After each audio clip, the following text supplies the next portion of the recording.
Welcome to A Sensible Citizen. I'm Tom Milligan. Let's get right to it. In 2015, President Obama sent a bill to Congress designed to limit gun purchases, expand background checks, and would effectively eliminate doctor-patient confidentiality. But Congress didn't pass the bill.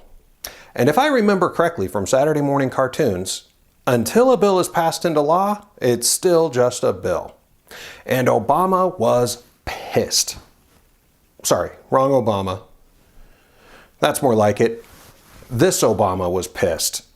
So pissed, in fact, that after an emotional press conference that exploited murdered children and included a chemically induced cry, Obama issued an executive action that effectively gives the middle finger to Congress by limiting gun purchases, expanding background checks, and, you guessed it, eliminating doctor-patient confidentiality.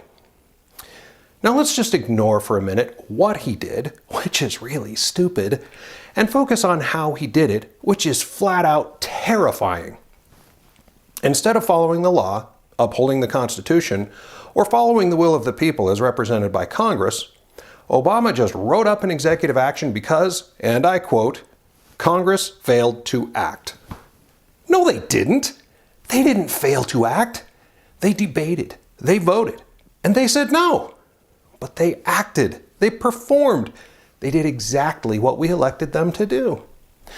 Obama doesn't magically have the authority to act without Congress just because they didn't follow his liberal script. This is exactly why we have checks and balances, to prevent a single branch of government from having too much power. Or in this case, to prevent one man from forcing his will on the American people. Perhaps someone should remind the former constitutional law professor why we have three branches of government. Oh, that's right. He wasn't really a professor after all, was he? But I digress. By Obama's own admission, if his executive action had been in force any sooner, it wouldn't have prevented a single mass shooting. He's also admitted that it won't protect us against terrorism, home invasion, or government tyranny. That means those murdered children he exploited for his photo op would still be dead. That radical Islamists would still want us dead and would have the weapons to kill us.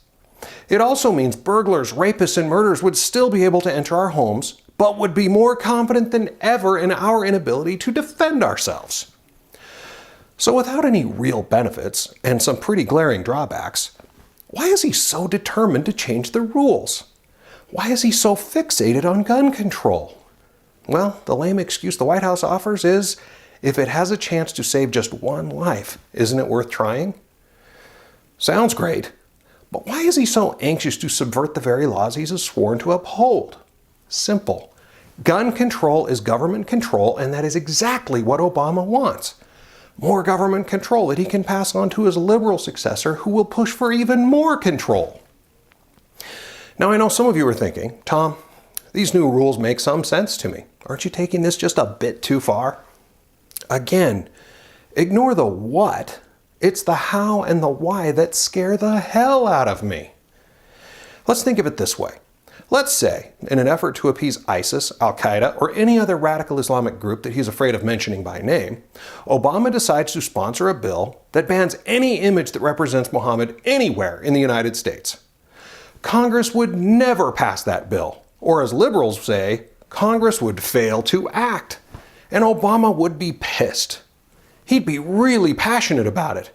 And to show America just how passionate he is, he'd fly all over the country in Air Force One at our expense, holding televised town halls filled with carefully vetted supporters to show the rest of us how right they are. Then he would probably go on national television and cry about it.